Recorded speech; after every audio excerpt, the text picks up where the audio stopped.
వదులు బావా. అమ్మో, వదిలితే మళ్ళీ దొరుకుతావా? ఇక నిన్ను వదిలేదే లేదు. వదలవా? వదలను. వదలవా? వదలను. అంతేనా? అంతే. అంతేనా? అంతే. అమ్మ మామయ్య. నన్నే బోల్తా పుట్టించావే. మరి ఏమనుకున్నావు? వరదలా మజాక? అంతేలే.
గుబ్బలు కదలు మాటల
పాడుకున్న పాట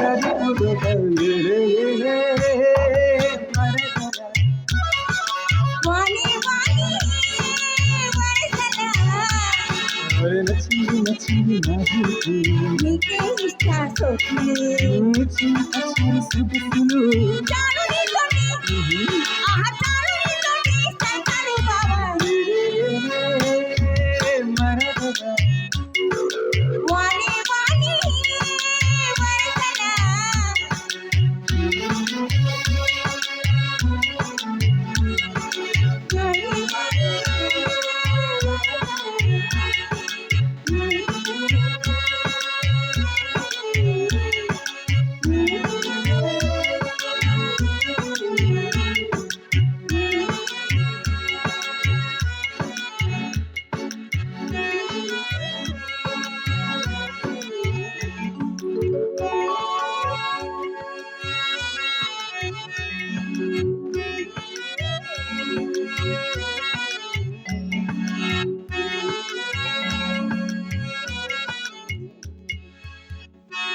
ఏమిటయ్యా చూసుకొని వెళ్ళక్కర్లేదు. ఇది మరీ బాగుంది. చూచుకోకుండా వచ్చి గుర్తుకొని తిరిగి నన్నే ప్రశ్నిస్తున్నావే. గొప్ప సన్యాసివే. వెళ్ళి వెళ్ళి. ఇదిగో అబ్బాయి, ఎవరికైనా ఇంత మైమరపడకూడదు. కాస్త వెనక ముందు ఆలోచించుకోవాలి. సరేలేవయ్యా, ఏదో మా మరదల పిల్లతో సరదాగా సరగాలలో మైమర్చిపోయాను అంతే. ఎంత సరదా అయితే మాత్రం అంత మైమరిపోవటానికి ఈమెలో ఏమంత సౌందర్యం ఉందయ్యా? ఓయ్, ఏమన్నా ఈమెలో అందమే లేదా? అయినా సన్యాసివి, నీకేం తెలుస్తుందిలే. చూస్తుంటే వేదాధ్యయన పారంగతుడిలా ఉన్నావు. ఈమె సౌందర్యోపాసనలో పడి అగ్నిహోత్రైన సైతం మర్చిపోయినట్లున్నావే. ఎందుకు మర్చిపోతాను? ఈ అందాల బరిని సోయగాల హోమగుండంలో నేను చేసేదంతా నిత్యాగ్నిహోత్రమే. అలాగా? సౌందర్యోపాసన కూడా నిత్యాగ్నిహోత్రము వంటిది. అసలే సన్యాసివి, ఇలాంటి విషయాలు తెలుసుకోవడానికి ప్రయత్నించకు. కొంప తీసి వంట పడితే నీ సన్యాసానికే సన్యాసం ఇచ్చేస్తావు. తెలివైన వాడవే, కానీ కానీ జగతిలో ఉన్న సౌందర్యమంతా నీ ముందే ఉందన్నట్లు భ్రమపడుతున్నావు. అంటే నీ అభిప్రాయం నా మరదలను మించిన సౌందర్యం ఉంటుందనా? ఉండనే ఉండదు గాక.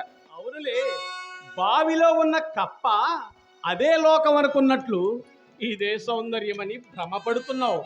ఈ మాత్రానికే ఇలా అయిపోతున్నావు. ఇంతకు మించిన సౌందర్యం ఉంటే దాసోహం అంట, కానీ ఉండనే ఉండదు కాక. ఒకవేళ ఉందే అనుకో. అరే, ఉండడానికి ఆస్కారమే లేదంటున్నానయ్యా. ఉందే అనుకోవయ్యా. చెప్పానుగా దాసోహం అంటానని. అయితే నువ్వు నాతో వస్తావా? చూపిస్తావా? తప్పకుండా చూపిస్తాను. నువ్వు మున్నెన్నడూ చూడని జగదేక సౌందర్యాన్ని చూపిస్తాను. మాటలు ఎందుకు కానీ పద పద. నువ్వు ఇంటికి వెళ్ళు, నేను వెంటనే తిరిగి